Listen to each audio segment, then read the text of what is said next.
Olá a todos e a todas, me chamo Leandro Repke, sou aluno do mestrado profissional em Economia da Universidade Federal do Rio Grande do Sul, e essa apresentação ela visa fazer um resumo, uma reflexão sobre o artigo Descontrole ou Inflexão, a política fiscal do governo Dilma e a crise econômica.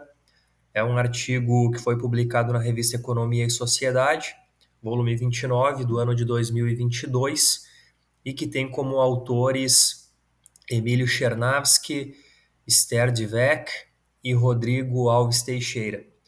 Essa apresentação ela faz parte, compõe a disciplina de Economia Brasileira Contemporânea, ministrada no terceiro trimestre de 2024, no mestrado profissional em Economia da URGS, pelo professor doutor Cássio Moreira.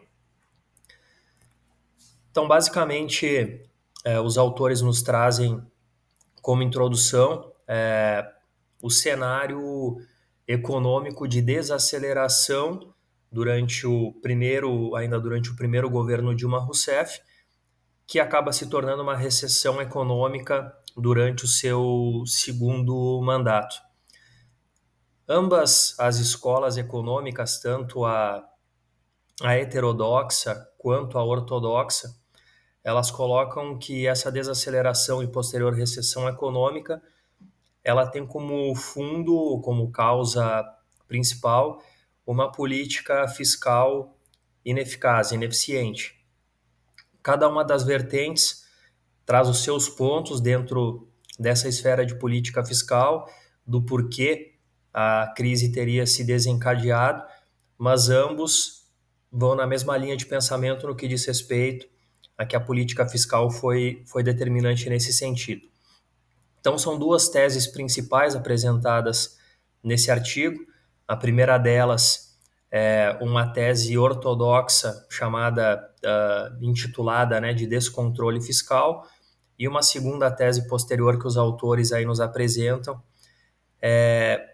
e aí com um viés heterodoxo de inflexão contracionista. E ao fim do artigo, os autores apresentam e pontuam mais alguns aspectos que devem ser levados em consideração, além dos pontuados dentro dessas duas teses principais. São fatores relacionados tanto à política internacional quanto ao cenário político nacional aqui no Brasil, que tiveram forte participação, nesse contexto todo de recessão econômica.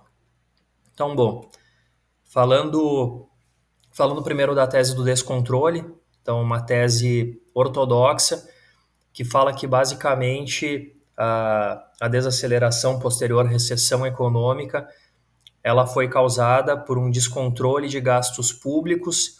Esse descontrole dos gastos públicos ele gerou um déficit, ou seja, gastos maiores do que receitas.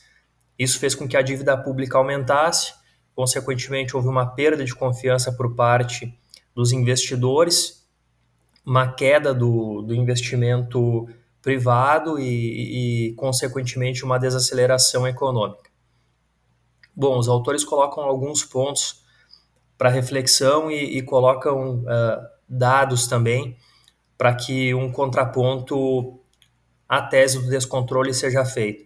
Então, o primeiro deles é de que não houve um descontrole de gastos. Então, se nós analisarmos graficamente o gasto público durante o governo Dilma Rousseff, ele manteve a taxa de crescimento que já vinha apresentando nos governos anteriores, até com uma leve redução, mas grande maneira, o gasto público do segundo governo Dilma, ele se manteve nos mesmos níveis do seu primeiro governo e também do segundo governo Lula, e o artigo também comenta que muito próximo da taxa de crescimento apresentada no segundo governo FHC. Um segundo ponto que é colocado é de que o déficit realmente que acontece a partir de 2014, onde o superávit primário ele se transforma em déficit, ele não se dá então por esse descontrole de gasto público, conforme pontuado anteriormente, mas sim por uma queda das receitas. Então, essa queda de receitas, de maneira muito forte, faz com que o gasto supere essa receita e seja a origem do déficit.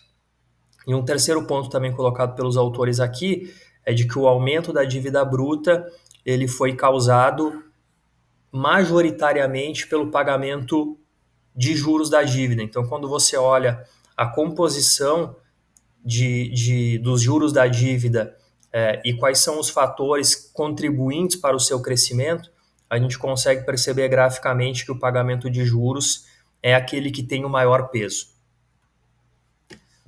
Quando vamos então para a tese da inflexão, uma tese heterodoxa, ela vai num caminho justamente oposto, né?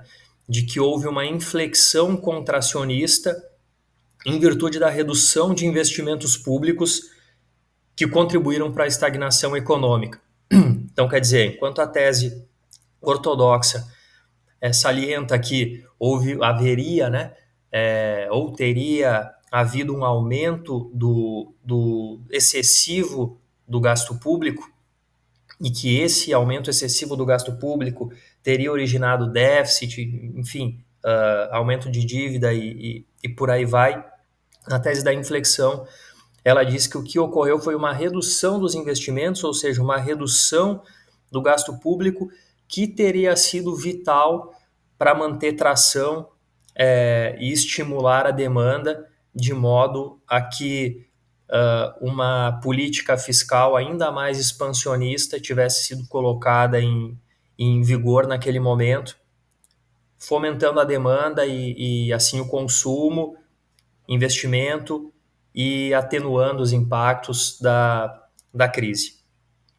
Então, ele comenta nessa tese da inflexão de que os investimentos públicos eles deixaram de ser expansivos e começaram a ser mais restritivos após 2012. Agora, também há contrapontos quando a gente fala da tese da inflexão, e os autores também colocam isso muito bem, mostrando dados e fatos a respeito. Então, o investimento público, o gasto público, né, como nós já falamos anteriormente, ele manteve as mesmas as taxas de crescimento dos governos anteriores, então não houve uma redução de gasto, tampouco houve uma redução no que diz respeito a investimento em educação, em saúde, em programas de assistência social e de distribuição de renda, e também investimentos em infraestrutura se mantiveram, como, por exemplo, investimentos no que tange ao PAC, né, o Programa de Aceleração do Crescimento. O que os autores colocam é que, de certa maneira, quando a gente fala de investimento, o que ocorreu, e estudos de Gobet corroboram com isso, é de que no governo Dilma, ao contrário dos governos Lula, talvez esse gasto, esse investimento público, ele tenha sido substituído, em certa parte, por incentivos e subsídios fiscais. Ou seja, em vez da aplicação em projetos de infraestrutura, em projetos que vão gerar diretamente renda para o trabalhador, foram adotados subsídios e incentivos fiscais para empresas, e os estudos de Gobet mostram que quando você faz isso, o teu multiplicador ele não é o mesmo do que quando você faz um investimento direto em projetos de infraestrutura, por exemplo. Né? Esse multiplicador ele se torna menor, em outras palavras, o valor que você vai gerar lá na ponta, considerando todos os agentes econômicos, ele vai ser menor do que se você tivesse seguido a primeira linha, né, de investimentos diretos em projetos, em construção civil, em infraestrutura, etc. Então, esse é um ponto de fato que os autores colocam, que pode ser uma diferenciação aí da política de investimentos adotada no governo Dilma se comparado aos governos anteriores. E um terceiro ponto desse artigo é uma análise, então, empírica que os autores fazem utilizando um modelo econométrico VAR, né, de vetores autorregressivos, para avaliar as relações de política fiscal e desempenho econômico. Então, os autores, eles, evidentemente, dentro do contexto brasileiro e dentro desse período temporal que se encaixa os governos Dilma Rousseff, ele estabelece um teste de causalidade de Granger. Então, basicamente é um teste econométrico dentro de uma série temporal para verificar se uma série, ela de alguma maneira, uma variação nessa série temporal, de alguma maneira, ela causa uma variação em outra série. Então, quando a gente fala, primeiramente, de resultados fiscais e PIB, né, fazendo uma comparação para verificar se há uma relação de causalidade entre resultados fiscais e PIB, os autores estabelecem dentro de resultados fiscais as métricas de resultado primário e também de dívida bruta. E a gente consegue ver na tabela 1 que a hipótese nula ela não pode ser rejeitada quando eu falo que uma variação de resultado primário ou que uma variação da dívida bruta ela não causa uma variação de PIB. Então, eu não posso rejeitar essa hipótese nula. O que isso quer dizer? Quer dizer que, de acordo com os dados aqui do estudo, de fato, uma variação de resultado primário, uma variação de dívida bruta, ela não é determinante para causar uma variação em PIB. O oposto, todavia, ele ocorre. Ou seja, o estudo também mostra que, com uma significância de 5%, eu posso rejeitar a hipótese nula de que uma variação, tanto uma variação do PIB, ele causa uma variação no resultado primário e também uma variação do PIB, ele pode sim causar uma variação da dívida bruta. Então, essa tabela 1, ela de fato corrobora com um argumento heterodoxo ou ajuda, né, a tirar força do argumento colocado ortodoxo de que uma variação tanto de resultado primário quanto de dívida, eles seriam determinantes para causar impactos em PIB. E uma segunda análise também é feita de acordo com a tabela 2, em que os autores eles estabelecem a mesma relação de causalidade, mas agora quando a gente fala da relação gasto público e PIB. Tá? Então, dentro do gasto público, as despesas primárias e também o investimento público. E aí a gente consegue verificar que, com uma significância de 5%, a hipótese nula só pode ser rejeitada para o quarto caso, né, em que uma variação de PIB, de fato, ele pode causar uma variação no investimento público. Então, isso também corrobora aí com a tese heterodoxa de que, por exemplo, uma contração do PIB teria uma relação de causalidade com uma redução no investimento público na medida em que você teria aí uma desaceleração econômica e menos recurso para investir no que tange a investimento público, né?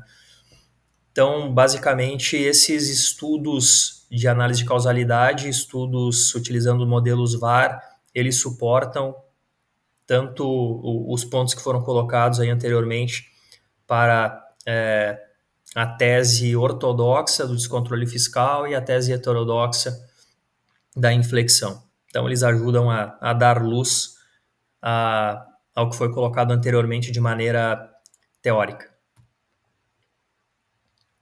E para finalizar, alguns fatores contribuintes. Então, apesar de que as duas vertentes elas têm seus pontos que realmente fazem sentido e devem ser colocados aí na mesa e tomados em consideração de certa maneira, fatores contribuintes, segundo os autores, favoreceram, né, que o Brasil entrasse nessa recessão e crise econômica. O primeiro deles, uma crise internacional, então um desaquecimento do mercado internacional, uma queda do preço das commodities, que começou aí depois da crise mundial de 2008, 2009, continua, né, após os anos 2010, 2011, e nós, como uma economia de terceiro mundo, ainda muito dependente do mercado, das oscilações do mercado internacional, fomos afetados por isso. Segundo ponto, né, o impacto da Operação Lava Jato no setor de construção e infraestrutura. Então, a Operação Lava Jato, de fato, ela causou a paralisação e afetou grandes players, aí, grandes empresas que participavam de processos muito fortes aí no que tange a infraestrutura dentro do próprio PAC, e gerou também uma instabilidade política, uma incerteza muito forte do ambiente político por parte dos investidores. E um terceiro ponto, uma política monetária de aumento da taxa de juros, né? Também uma política que começa a desvalorizar o câmbio, isso prejudica empresas que importam insumos, né, com o aumento dos custos associados à produção, também aquelas empresas que têm dívidas em dólar, fazendo com que se torne mais caro produzir, as margens de lucro caem e, como consequência, também a taxa de investimento cai. E como falei anteriormente, também a tensão política que se é criada nesse início do segundo governo Dilma Rousseff. Então, esse é o contexto. Apenas para sumarizar aqui por fim, a tese do descontrole fiscal ela não se sustenta empiricamente, então, conforme mencionado, também suportado pelo modelo econométrico estatístico, não foi o aumento do gasto público ou o descontrole do gasto público que gerou uma deterioração do PIB, foi, na verdade, o oposto, né? O estudo econométrico nos mostrou que uma variação do PIB causou essa variação da despesa, do gasto, né? Tem potencial para isso, então precedeu, essa variação de PIB, ela precedeu, no caso, essa variação das contas públicas. A crise fiscal foi uma consequência da recessão, então, corroborando aí com o primeiro ponto comentado. E terceiro, a inflexão contracionista, política monetária, de aumento da taxa de juros e desvalorização do câmbio, bem como a Lava Jato, foram fatores contribuintes para a recessão, principalmente no que diz respeito ao cenário político, a incertezas e a tensão que foi criada no país naquele momento. E é isso, agradeço pela atenção, espero que gere discussões produtivas aí, tanto em sala de aula quanto para quem está assistindo da sua casa e queira se aprofundar no assunto, se aprofundar no estudo. Grande abraço.